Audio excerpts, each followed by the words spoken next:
Hey, welcome to Up and Level, the sports edition with the Brooklyn Boys. My name is Thurman. This is Osiris. What's good, King? How What's you going been? on? How are you, man? Nice All right, weekend. how's the week? It was a good weekend with sports. How about you? Not bad, not bad. A little heartbroken, but at the same time, kind of happy, if that's a thing. We're both Yankee fans, so obviously we're going to start off with the first topic.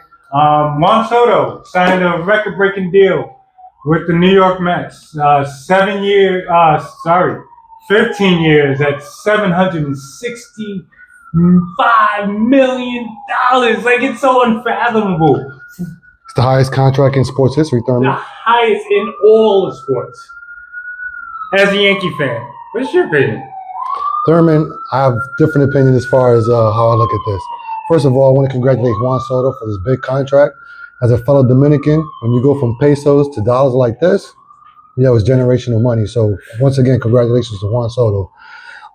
As first, let me talk as far as I'm a person that, hey, when it's about your money, get all of it. And him going to the Mets, I mean, as a Yankee fan, I'm a Yankee fan. I'm a diehard Yankee fan. But baseball today is not the same as it was back in the day. So I don't take it personal for him going to the Mets. Like I said, I'm a type of person now that, hey, if whoever's giving you the most money, that's where you go. Because that's how it's been in baseball for the last 10, 20 years. So again, I'm happy for him. He's staying in New York. So that's a plus for New York, either way you look at it. And it's not like the Mets were bums last year. They actually made a run, and now they got what? Soto and Lindor. So I think it's great. But here's a question I asked you, Thurman, after you give your opinion. Why didn't he stay with the Yankees? Because it was only $5 million less. I think it's more the annual per year. Now, keep in mind, Major League Baseball Union, they aren't flexing as much as they used to flex, but however, there is a flex stick. And I think this was union driven, where they wanted to get that more per year for the next player that comes up. I think that's what it is, because you remember, Yankees went an extra year. They went 16 years at 760. So a lot of people say it's 5 million, but in actuality, you're talking about a good 10 to 15 million difference, depending on how it was going to be amortized. See, I didn't look at it like that way.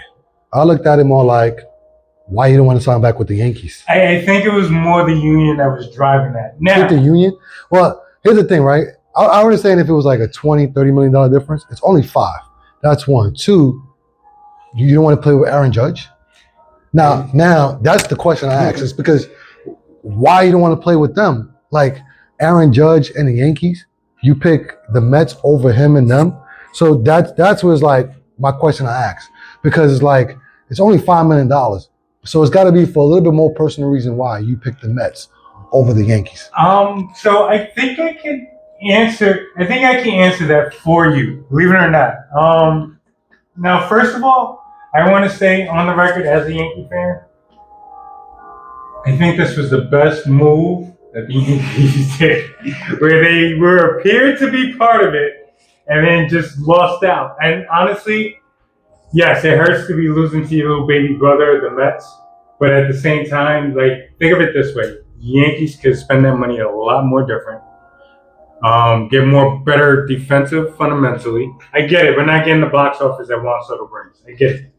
But however, Thurman, because of Juan Soto, we got into the World Series.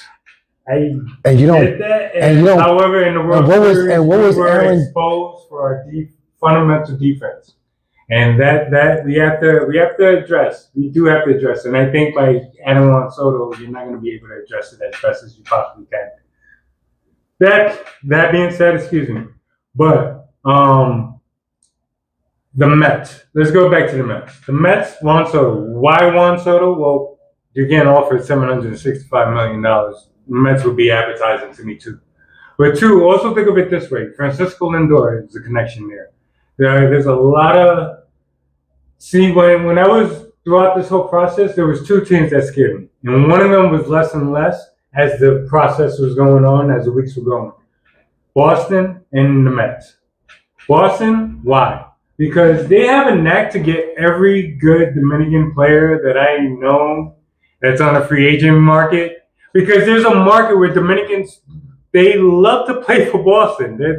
And I'm not trying to be racist or anything like that. I'm just trying to say, from history speaking, they build a culture where it's inviting for them.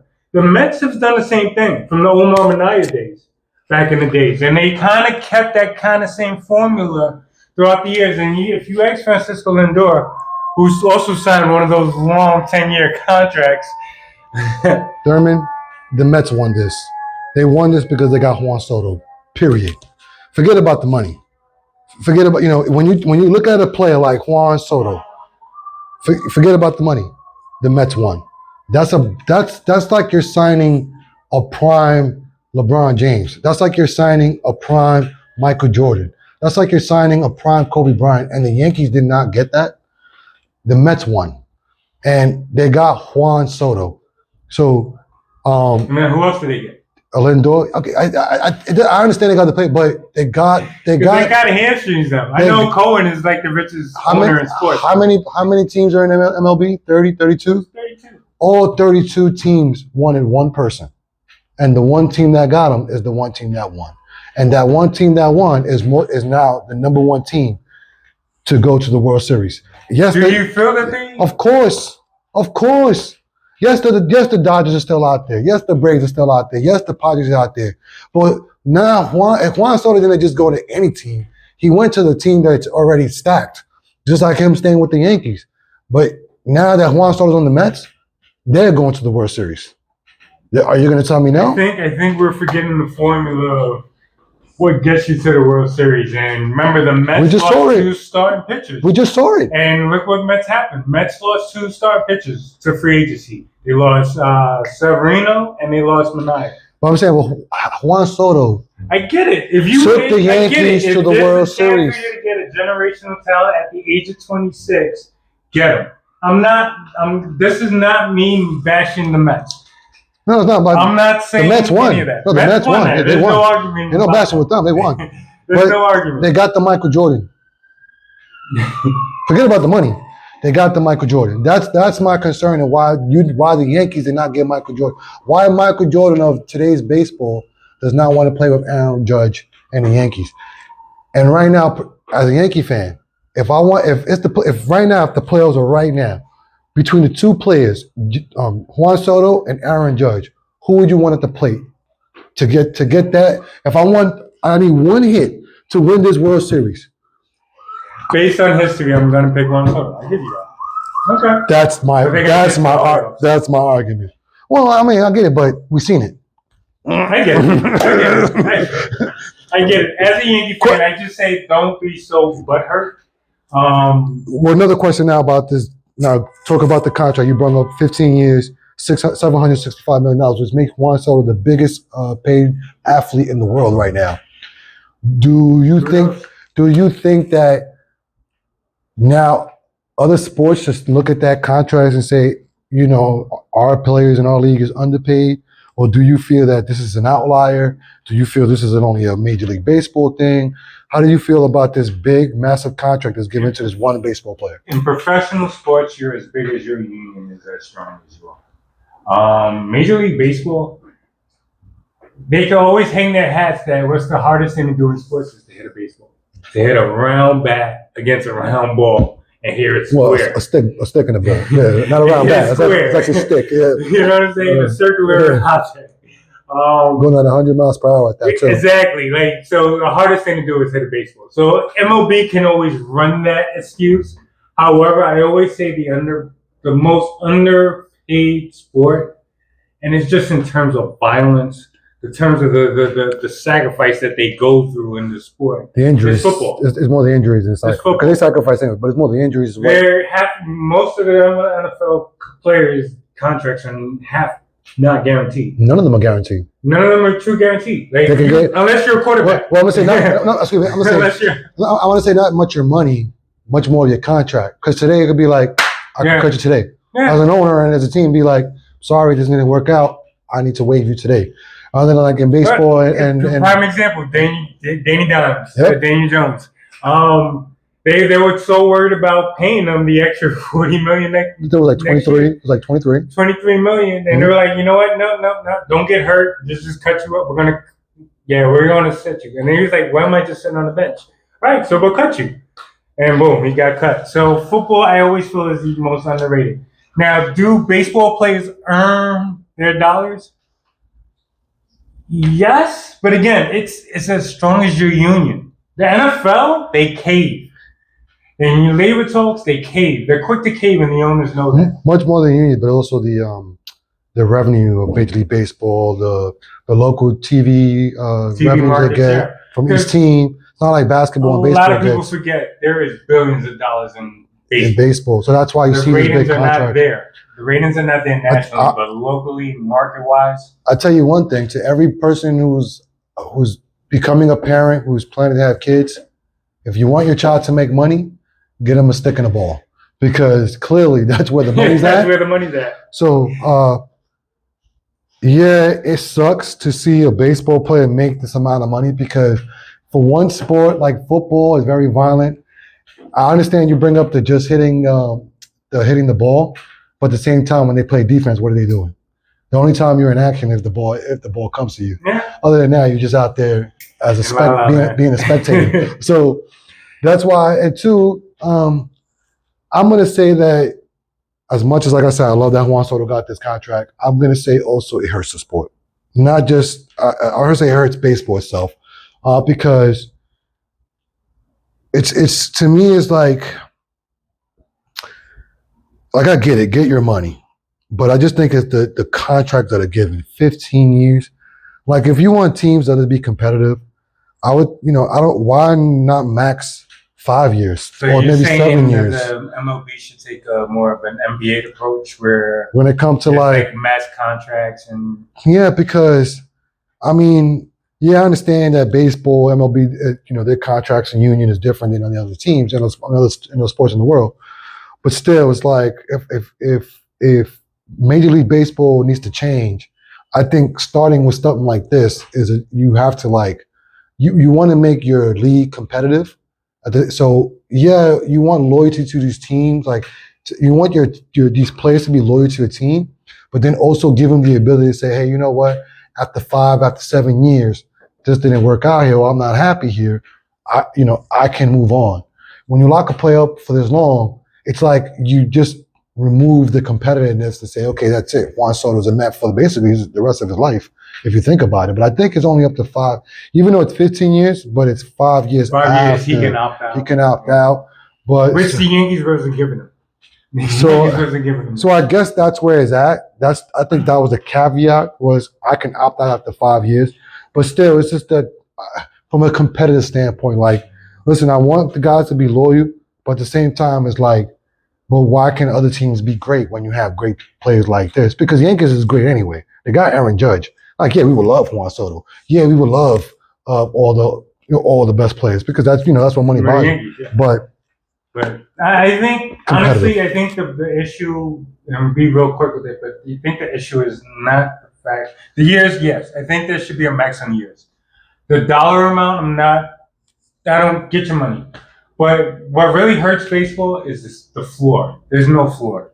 A team like Pittsburgh, who does it the right way, honestly, they produce their minor leagues. They always have, but they never keep their players, because they never spend the money to keep the players. Yeah, the market. I don't want to compare markets. You don't want to compare markets to Philly. There's revenue sharing. But I agree. There's enough money. But I think that's why you need these type of contracts, as far as like maxing out to like 7 years to move, to say, hey, you've been here for 7 years. We didn't, because in baseball it's hard to win. It's hard to win in baseball. It's hard to win a game. It's hard to win. It's hard to win. It's hard to win your division. It's hard to win a playoff game. So I get it, but I just think that Major League Baseball will be a lot better if you spread the players around more. Speaking about spreading the players out, I'm going to transition to the NFL. I'm talking about spreading the love. So Philadelphia just came off of should have been a better win against Carolina, but again, Carolina is pretty good. They've been playing good the last several weeks, so yeah. However, the big controversy right now is with their A.J. Brown.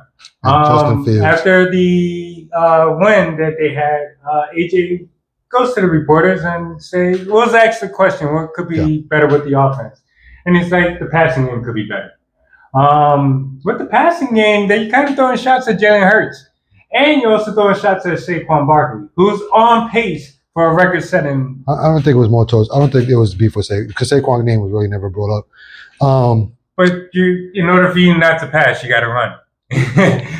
Well, yeah. I was able to watch some of the game yesterday between the Philly and the Panthers. I didn't think it was going to be much of a blowout because the last several weeks, Bryce Harper and the Panthers have been coming out strong.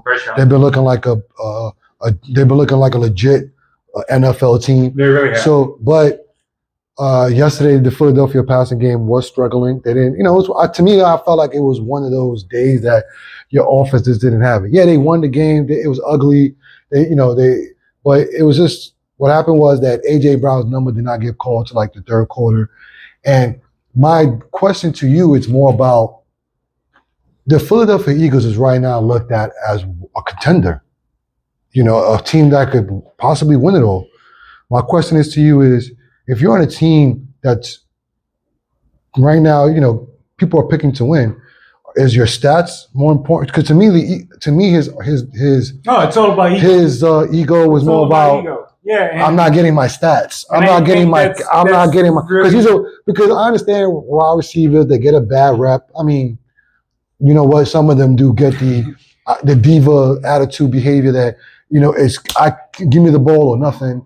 So I get it, but at the same time, it's like you're on a team that's not like you're 9-8.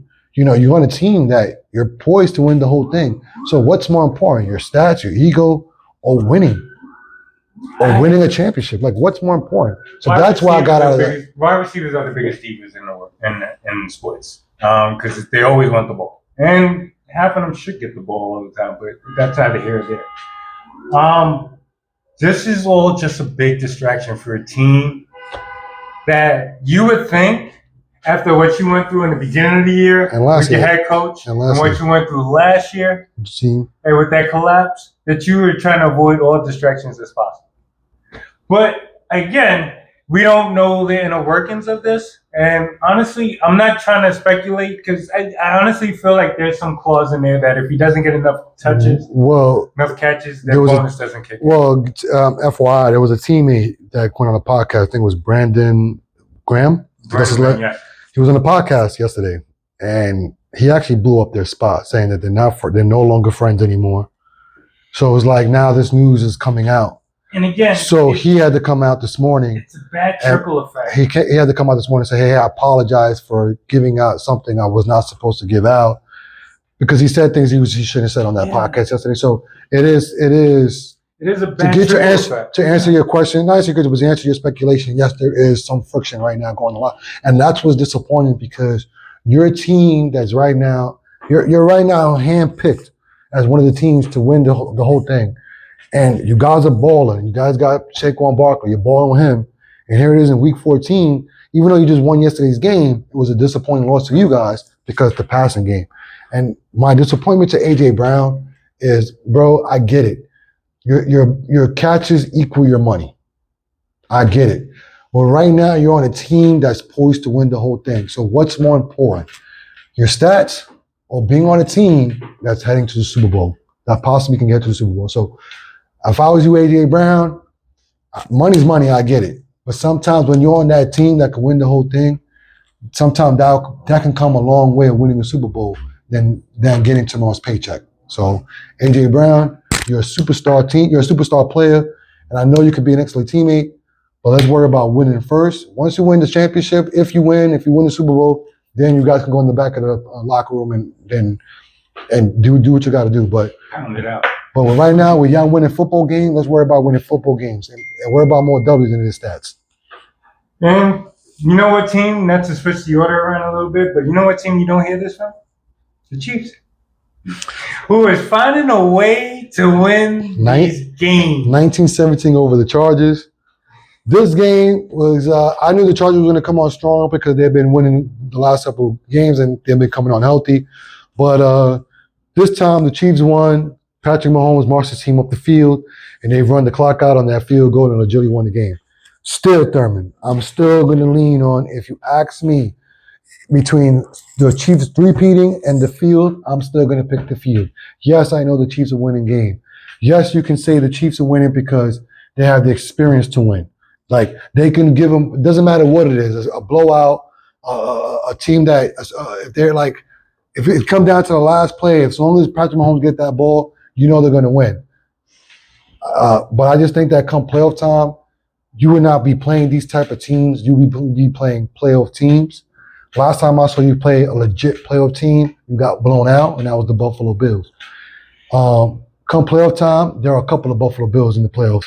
So that's why I picked the field over the Chiefs. But they got their W yesterday. It was like I said, it was not a pretty game for them, but they got their W, and they're now 11 and what? 11 and 1. 11 and 1. 11 and 1. All right, so let me address a few of your things that you posed there. Teams that they beaten, the Ravens, Chargers.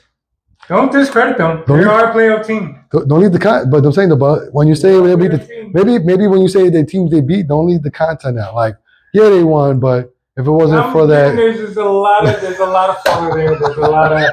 There's a lot of what made me not afraid of what's going to happen to the Chiefs was exactly what happened last night. When the Chiefs drove down, and they could have scored a touchdown that final drive, right? Who, the Chargers? No, the Chiefs. But they decided to play the time game, and just once they got the first down from Kelsey. But where they got the first down for Kelsey, it was like around the 17-yard line. You just needed a field goal to win the game. So why? Needed a field goal. So why? That's like saying play around. That's like saying basketball play. If you're down by 1, why am I go for a 3?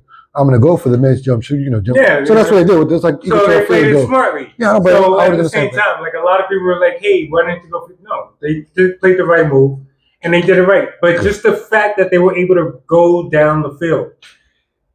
Here in the playoffs, it's always crunch time. The little mistakes gets magnified. So with that being said, you always got to think in terms where who gets the ball last and what they can do with it. The Chiefs have a good track record.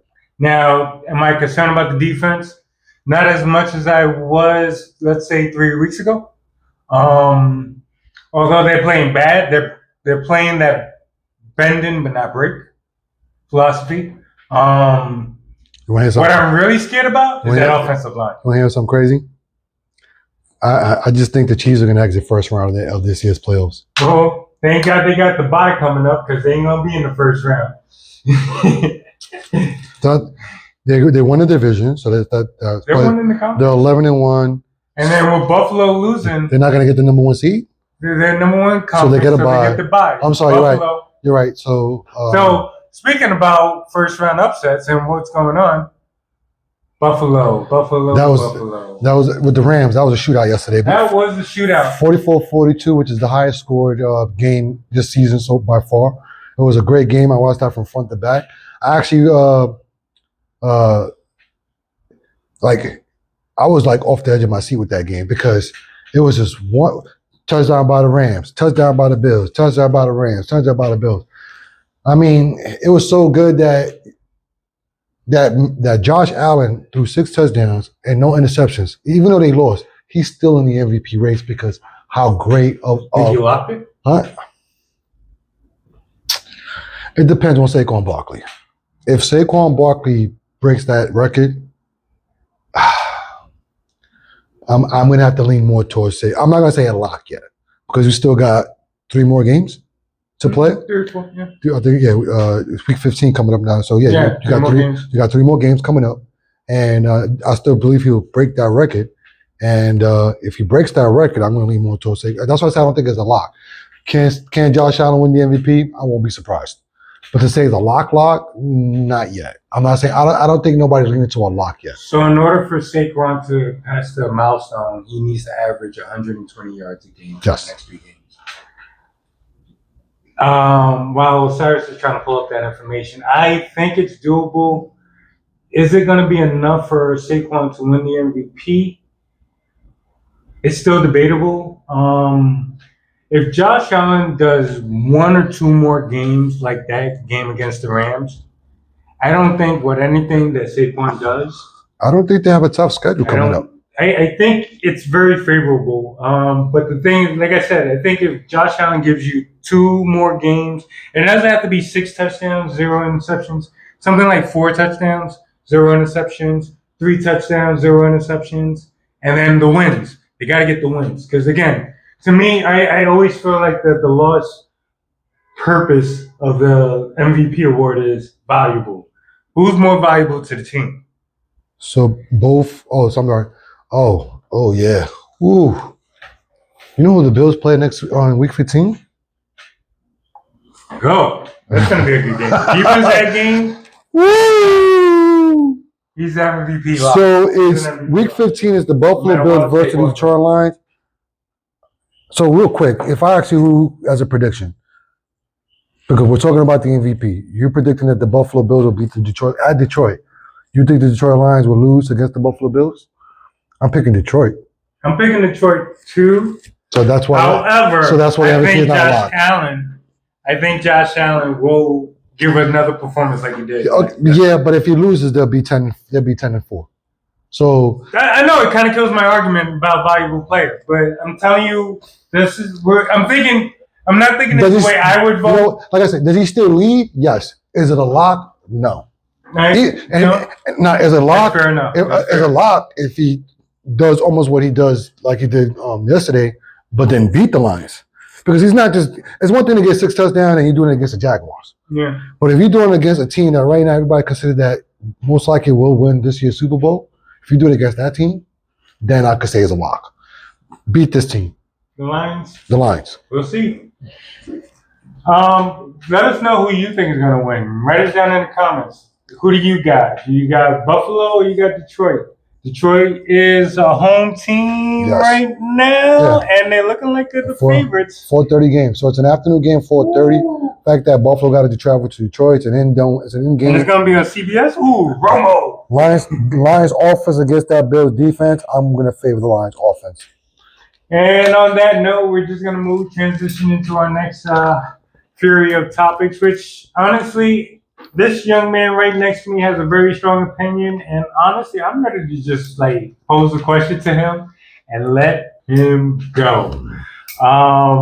We're gonna move over to the NBA, and right now there's a lot of stir going on in the trade deadline. Not deadline hasn't approached yet, but there's a lot of trade rumors going on. Some of you might have already heard, but LeBron is in a lot of trade talks with Golden State. Now, there's a lot of approval that needs to be done on LeBron's team, Golden State's team, the Lakers. A lot of people have to agree on a lot of things and for this to work. You probably need a 13. You're going to definitely need a 13 because I don't see any way that these two teams can come up with a deal with the talent that these two teams have. Will it happen? I don't think so. But what do you think about it? But the rumor is going around. So me personally, I think it sucks that it's not the first time that the Warriors are trying to get LeBron. Actually, they tried to get him last year, so it's not the first time. So I'm glad it never happened. But now just the fact that they're trying again. Look, as far as the Warriors, get anybody, even if it's LeBron. I get it. You're trying to win because of Steph Curry. You're trying to maximize Steph Curry's window, and I respect the Golden State Warriors for that. What I don't respect is LeBron trying to lead the Lakers when everybody's always clamoring about how LeBron needs help, which I find very disrespectful to his other teammates. LeBron needs help. And then now that there's no help most likely coming in because who really wants to play with him at this age, now it's LeBron's going to go with Steph Curry and the Warriors. To what? To win another championship? But let me make this clear. If he goes to the Warriors, that's not LeBron's team. I don't want LeBron fans to come up saying, "Oh, that's LeBron's new team." Yeah, LeBron won. If let's say if this trade happens, hypothetically, which I don't think it will, and they wind up winning a championship, hypothetically, I know they won't. And then these fans will come out and say, "Oh, look, LeBron won on his fourth team." Well, one is not his team. That's Steph Curry's team. He came to be Steph Curry's Robin, and if that's how you want to end your legacy, by all means, be a Robin. because basically you're kind of a Robin now to Anthony Davis, which you should be a Robin to Anthony Davis because you're 40 years old. I don't care what team you go on. You're still 40 years old. I understand you're doing your little triple doubles because you do them in spurts. You can't do them every night. And when you do them, you hurt. It's not beneficial to the team. Look, the guy was trying to play 82 games. Why? Like, what are you chasing? Are you chasing the ghost of Michael Jordan? I mean, why else would you play? Because I think Jordan played 80 games at the age of 39, 40. So is that what it is? I mean, and then when the fact that you tried, the Lakers were losing. Last night he sat out. The Lakers looked like a basketball team yesterday. They won, and they looked like a basketball team last night. So, look, I'm not trying to come off as a LeBron hater, but you're 40 years old. Your career, I respect your career. I respect what you've done with basketball on and off the court. But this media thing that they have about LeBron, about one, he needs help. Now he needs to get traded to play with Steph. Like, no. I just want to let him stay where he's at. I want to throw a little qualifier. When you were growing up, what team were you rooting for? Which we hated. Well, when I was growing up, I was a Bulls fan. And that was because of Michael Jordan. And then I became a Lakers fan because of Kobe Bryant and Shaquille O'Neal. And you know that. We used to play basketball together. So it's not a Laker thing. I can tell you this much, this young man, it's not a Laker thing. It's at this age now, I love in football, I'm a Jets fan. But I love football, so I'm not gonna just watch Jets game. I watch every game I could possibly can on football. Not because I'm doing the podcast. I've been watching football games even outside of this, so I love football. In basketball, like I said, I used to be a fan of the Lakers and the Bulls. Now it's more like, hey, I'm a Kevin Durant fan. So wherever Kevin Durant goes, that's the team I root for because he's on it.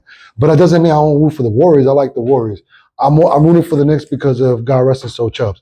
So I kind of grew into that type I grew up to that type of person. It's like, I'm not a Knicks fan. I'm not a Lakers fan. I'm just more like, look, I love basketball, but Kevin Durant is my favorite basketball player right now. So he's on the Suns. I'm like, hey, Suns, let's go because I want Kevin Durant to get another one. And you? How about you? I'm a casual root for New York teams when it comes to the NBA. Yeah. Like, Knicks playing, I root for the Knicks. Brooklyn's playing, I root for Brooklyn. Who I say is my favorite right now, I don't really have a favorite, but who I think is going to win this year, or I'm rooting for the win this year, is probably Denver. But at the same time, you got this personal thing with Denver. Like, so let me ask you, so you picking Denver? Because I was about to ask you that. Is like I said, Kevin Durant is my. If right now, if you tell me if Kevin Durant's playing on right now, I'm spaced out. I'm watching that game because Kevin Durant.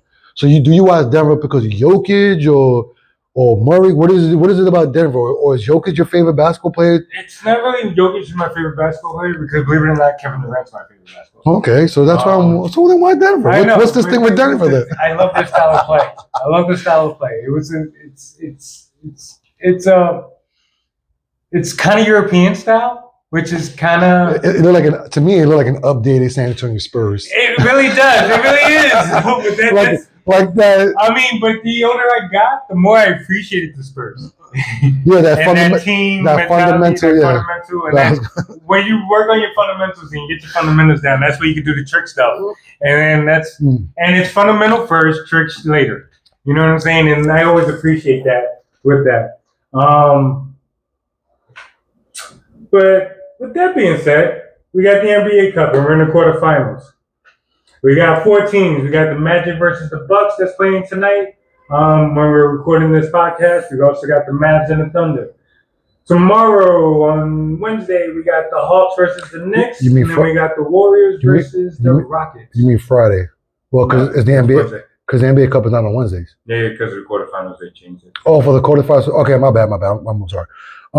So first of all, when this whole thing started, I had picked the Warriors on the West, and I believe I had picked Boston on the East. You did. And you had picked the Cavs on the East. And I picked Denver. And you had picked Denver, which again, but the final 4 teams, none of our teams are on. Excuse me. Yeah, your Warriors. The Warriors are still on, and they play the Raptors. So my Warriors still there. So as far as the West, I'm still going to go with the Warriors. As far as the East, I did pick Boston, but I'm going to go with the Knicks as being the final 4 teams because I'm going personal with the Knicks because I'm being biased because my cousin Chubbs, God rest his soul, he was a diehard Knicks fan. So I'm rooting for the Knicks to win. It'd be nice to win something for my cousin Chubbs. But surprisingly, like I said, surprisingly Boston they got beat out. What kills me is and I was thinking about this. They're a team that shoots mad threes, and they live and die by them.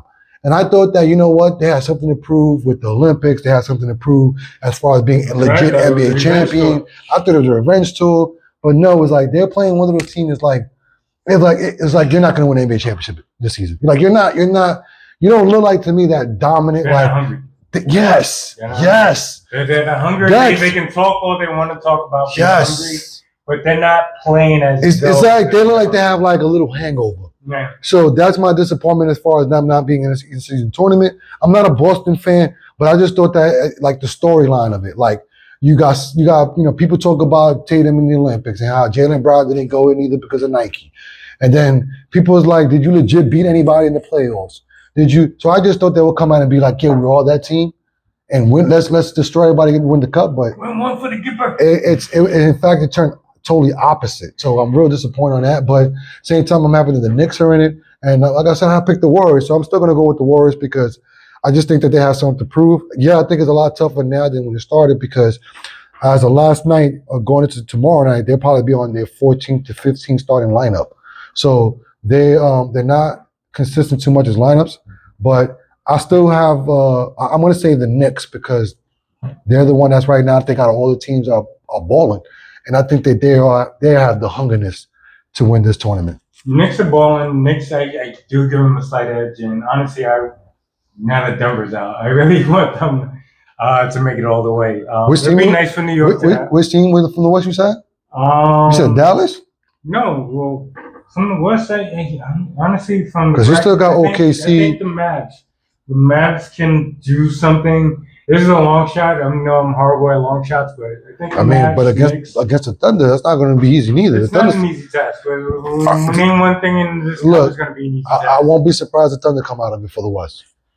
I would like my Warriors, but I just think that because they're younger, and I think the Warriors they beat them in the season, but still, you can't count. They're the number one seed for a reason. And let us know what you think. You got to write down in the comments. Let us know, like, who you think you got coming out of these 8 teams. You know what? I want to speak to you about not so much about what happened. If you don't know, recently Mark Gastineau and Brett Favre had a confrontation in regards to the controversy of Strahan's sack record for this single season at 22 and a half.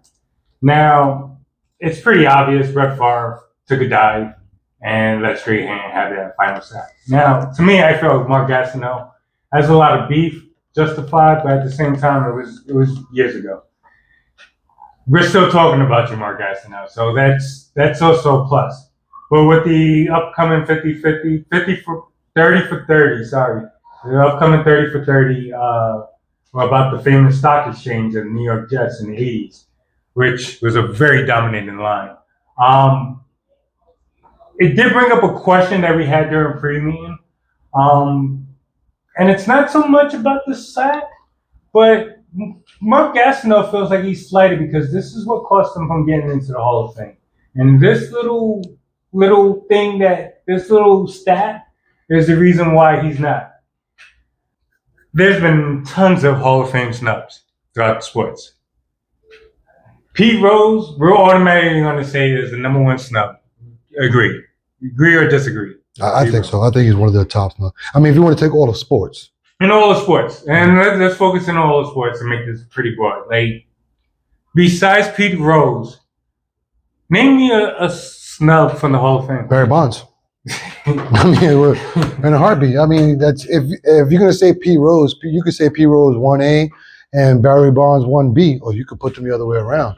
Either way, if you like you said, outside of Pete Rose, Barry Bonds, before Barry Bonds was the steroids, Barry Bonds was that player. He was that dude. So that's what I try to tell everybody. He was that dude. So I don't get it. I don't get why those records are not. Those are Hall of Fame records. So if there's one person in the entire sports that I feel that got snubbed beside Pete Rose, I think is like I said, it's But the one thing about the NFL Hall of Fame compared to baseball and all that is that the NFL is a lot harder. It's if you're going to put anybody in the Hall of Fame, it has to be the best of the best, out of the best of the best. You know what I'm saying? Basketball, I don't want to talk about it, Hall of Fame. I think you made a dunk here right now. yeah, you could dunk on me and you're on the Hall of Fame. So that's something different. Baseball, like I said, I think that's another tough one to get in. Those you have to be the best of the best. I get it with the Pete Rose. He only betted on other teams. He didn't bet against his team. So that's what. No. He betted his team. You sure? Yeah, he betted his team. He betted his team to win. That was the thing that he was arguing about. He's like, I didn't bet against the other teams, and I didn't forfeit any games. No, I thought. Bet on my okay, team I thought it. I knew we were gonna win. I thought it that he betted on other games. He didn't bet on his games. He bet on other games, but majority was the games that he played. Okay, so I may have that wrong. So I understand that, but at the same time, it's like I don't see where it hurts his record. Like it's not like his records are made up. Like those are him. If anybody was hitting that ball, it was him. So I say as a player, he should be in the Hall of Fame. First ballot, hell yeah. But I understand that. And football is a lot tougher. I'm reading about this situation with Marcus Starr and Brett Favre. I understand there's a situation that took back in with Brett Favre taking a dive, I guess, so for some reason, so he won't get this Hall of Fame this record. But my question is, if it's just one sack, why is it stopping him from getting in the Hall of Fame? Because it sounds like it's just one. I understand if it was like one. I'm glad you asked that question. It's one sack. I'm glad. So what stopped him from? Well, he must have been a great player, but one sack. Here's the issue I have about Hall of Famers. Now, I always have the rule, and yes, I stole this from Skip Bayless, and I'm not an apologist for this. But if you have to think about it, you don't belong in the Hall of Fame. If it takes you more than 1 second, you have to be like, you're not in the Hall of Fame. You're probably in the Hall of Very Good, Hall of Great, but you're not in the Hall of Fame. Barry Bonds should have been in the Hall of Fame, even just pre-steroids. But what keeps him away from the Hall of Fame is the writers. He never had a great relationship with the writers. Mark Gastineau, you can say the same thing about him. You can say the same thing about T.O. before he finally did get elected to the Hall of Fame. It's all about, and this is why I don't appreciate Hall of Fame, because it's voted on by writers. People may say, yes, they're the most qualified because they're in the locker rooms, they see the games, they get like more insights than what the regular fan get. I think they should always open up a Hall of Fame to a fan vote. I don't think that should be the only criteria. I think you should mix it up with the reporters, the writers, vote, plus the vote of their peers. Put all three criteria together, and then you'll get your Hall of Fame candidate or a Hall of Fame member. I think. So I look at it more like there's levels to this. My question is he a first ballot Hall of Fame? He wasn't a first ballot. So he was that dude, but he wasn't a first ballot. But he could still be in the Hall of Fame. But he could still get to the Hall of Fame. So it's like your argument with Eli Manning. Is he a first ballot Hall of Fame? No, he's a Hall of Fame. He's a Hall of Famer, but he's not. So I don't see no different with him. With this guy Marcus Starr, like so one sack is holding him to become a Hall of Fame or or is it first ballot? Because again, it's not about first ballot. If you could be past that, he's past the first ballot. So then it's just a matter of just getting in. If he gets in, and I'll be happy for him. So will he get in? If they keep going back to him and see his record and his play, I'm like, I don't see why not. Because it sounds like he's a Hall of Famer and was just holding him back, was breaking his one record to have this record. Like I get it. It's like when Eli had the Iron Man streak broken, right? Which I'm not a Giants fan, but I think that was disrespectful. That was you know what I'm saying? But that shouldn't hold him back from being in the Hall of Fame. That's my point. So I just think that there's levels to this. If you're telling me he's the first ballot Hall of Famer that's getting snubbed, I can see everybody's argument. But if he's not a first ballot Hall of Famer, but he can still get voted in the following year and the year after that, I kind of don't have a problem with it. Because again, it's just a matter of, are you that dude or are you not? And so far they're saying that he's not. What do you guys think? Should Mark Gastineau be in the NFL? Or should we we already know Barry Bonds should be in NFL, but let us know. Write in the comments. Baseball. In the baseball. I'm so sorry. But let us know. Write in the comments. Let us know. Don't forget to like, subscribe, and share. This is the Brooklyn Boys. Also, a little quick shout out. Not Your Gatekeepers, premiering new episodes on Sundays, 3 p.m. Like, subscribe, Up and Level, because together we stay up. Sports edition, baby.